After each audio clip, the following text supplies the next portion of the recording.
John Twist of University Motors. It's springtime 2025. Here comes the summer season, and here come all the complaints about, oh, my MG runs too hot. Well, what does that really mean? Your MG runs too hot. If it's running too hot, then you have difficulties on the road when it's running. If you're not having difficulties on the road while it's running, if it's not boiling over, then it's not running too hot. But my temp gauge, it's all the way over on hot. Oh, I've got an MGA and sometimes it runs 230 degrees. Isn't that too hot? No. As long as there's coolant in the cooling system, it cannot get too hot. No coolant in the system? Oh yeah, we're up at 600, 800,000 degrees. Engine comes to a rest. You melt the aluminum. Oh yeah, all kinds of horrible stuff can happen, but that's rare. So before you get too excited and spend a whole lot of money trying to get your temperature gauge to read lower, let's talk about a couple of things that might be going on. First of all, you've got to make sure that your temperature gauge is reading correctly. And the only way to make sure is with this infrared pyrometer, which of course now is failing to read. The AAA batteries that are on the inside of this thing have failed, and I only have AA's here today, so it ain't going to work. But buy yourself one of these pyrometers. Now, there's always a good excuse to buy a tool, right? Here's a good excuse. And you can sell this in your household to whoever else is in charge of the checkbook, perhaps a wife, because you can use this for cooking. It's really dramatic, and it'll spill out what the temperature is. You can measure your hand, you can measure the floor. There it goes. It says 86.9.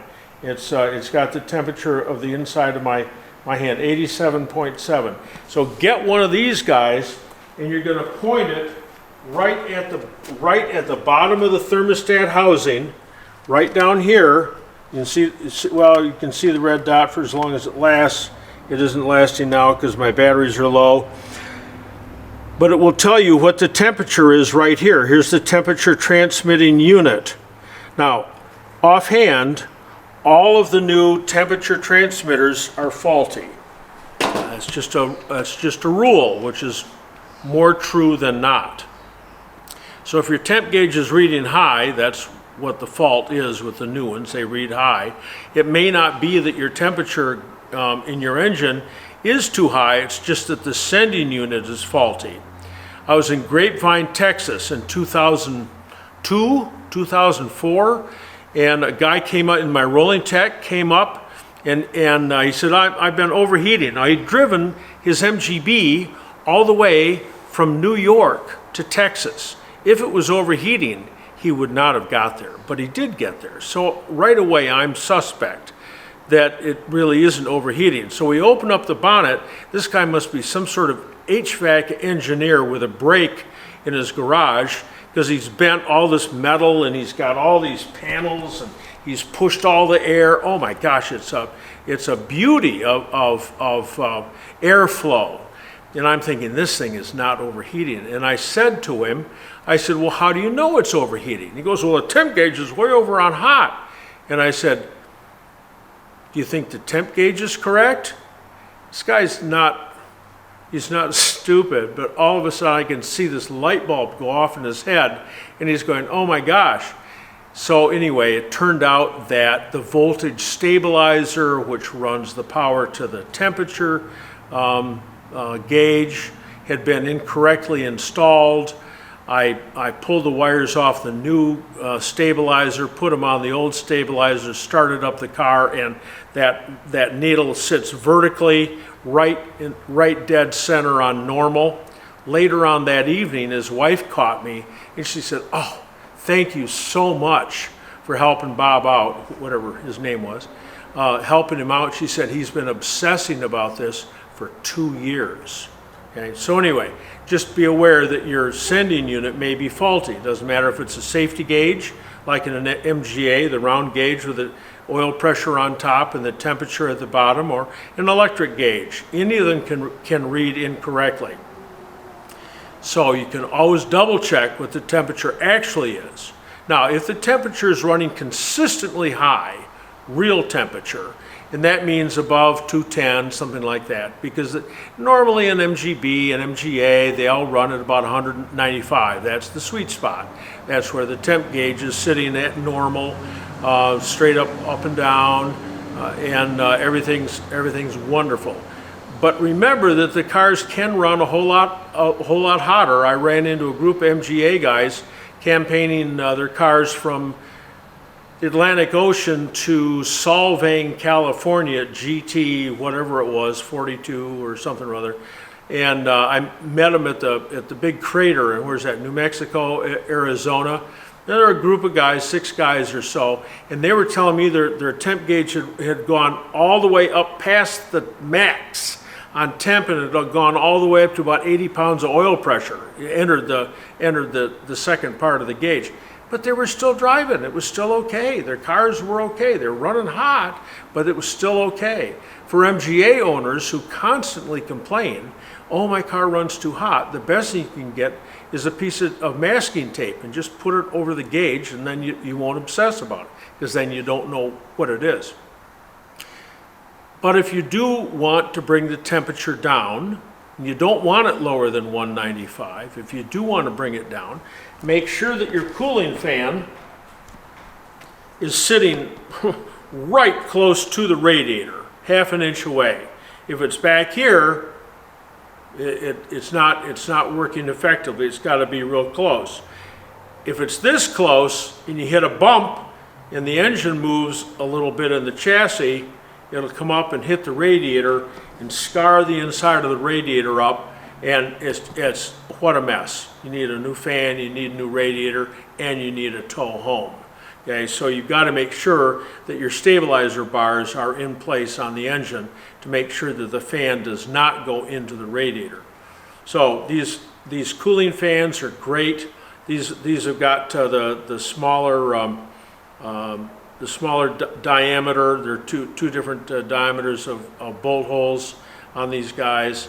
This got the smaller one, but they'll fit back through the MGA. Not original, but much lighter, so you don't have to worry about changing the speed of all the mass, and they are much more efficient, these blades. If you want to get really cool, you can get the aluminum radiator. Oh boy, you know. And this, looks like this one's still got coolant in it.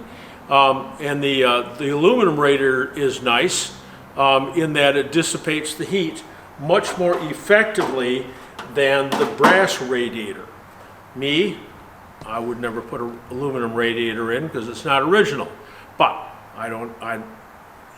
your choice to put one in, because it does work better. You want to run a 50-50 solution of antifreeze and water. If you buy it already pre-mixed 50-50, then you do get the 50-50, because if you're just doing it by hand, you might get 60-40, you might get 40-60, and that is not as efficient in transferring the heat from the engine to the radiator. So what else can I talk about? We got the fan, the closeness of the fan. Oh, those aftermarket fans, the little tiny ones that bolt on to the radiator, that have got a synchronous motor that they used to sell to the guys that made turntables when there were still 33 LPs. That little weenie motor, it just goes, it can't blow any air. You look at a 77 through 80 with the twin cooling fans on it, single cooling fan, Canada and England, but the twin cooling fans, those things take more energy than anything but the starter motor. They blow a lot of air. They are wonderful, wonderful. Don't ever replace those with one of those Kenlow cooling fans. I use that as an example of all those. I mean, those are push-pull fans. They will run backwards if you're not careful. They just can't move enough air. Radiator shrouds, I don't think those are necessary. And if you want to do something like change the fan belt, it makes it all but impossible to get your hand in there. to change the belt, or even sometimes look at the timing. Things get so jammed up inside there. So 50-50 solution, 195 thermostat. Remember too about the thermostat only controls the bottom end of the temperature range, not the top end. Top end has to do with how much heat the engine's producing and the ability of the radiator to dissipate that heat, take it from liquid in the coolant and get it out into the atmosphere. So the thermostat only controls the bottom end of the temperature range. The top end has to do with the air temperature outside. And in the case of MGAs, not MGBs with even this grill, but an MGA, if you look at a bunch of MGAs all in a row, I'm going to be there next week at GT50 in Traverse City, Michigan.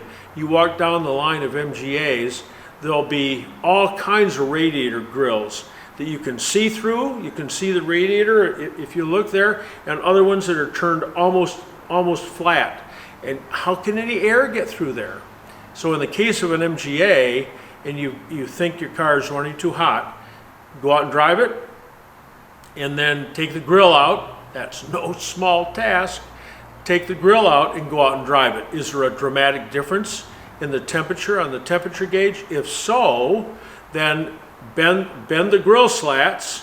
If you don't feel comfortable with that, there's the wire mesh that you can get. Looks pretty good. Looks like an old pre-war MG with that stainless steel wire mesh that lets lots of air inside.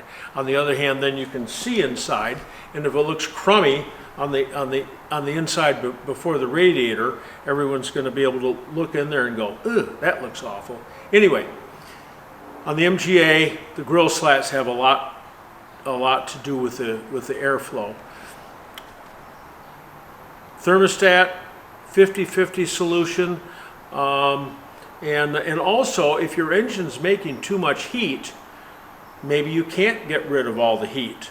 Timing is critical, and remember that on all of our cars, not twin cams, not V8s, not supercharged, all the other MGs, 1945 through 1980, the timing is 32 degrees before top dead center, vacuum disconnected, at full mechanical advance, which is up around 3,000-4,000 RPM. You often need a dial back timing light to set that. 32 degrees at full mechanical advance, 3,000 or 4,000 RPM, vacuum disconnected. Don't set it at 32 at idle.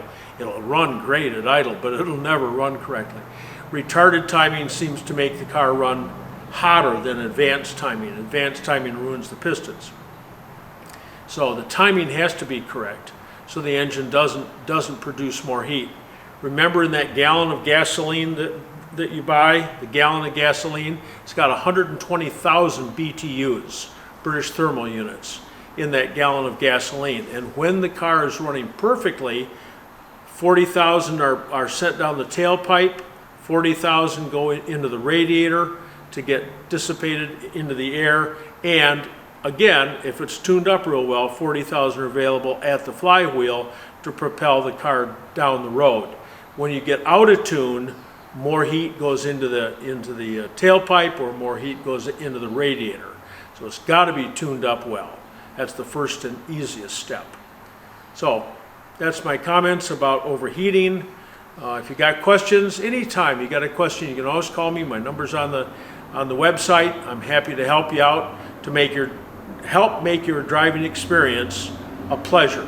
So drive your MG, get out there, campaign it, start driving it to work every day, drive it every day, just have a grand time. My late wife and I drove our MG BGT, 73 BGT, every single day of the year. In the middle of February, the temperature would be -10 at the house. You'd start it up, but it'd start. If the choke works well enough, it'll start. And the oil pressure would sit at like 3 pounds, and then 7 pounds, and then 15 pounds, and then 30 pounds as it warmed up, because that oil was so thick. Anyway, and in the middle of the summer, everyone is having trouble restarting their cars because of underbonnet temperatures, because of the alcohol in the gasoline. But as long as you got coolant in the coolant system, the car cannot get too hot to run. So, with those comments, drive your car, have a great time, safety fast.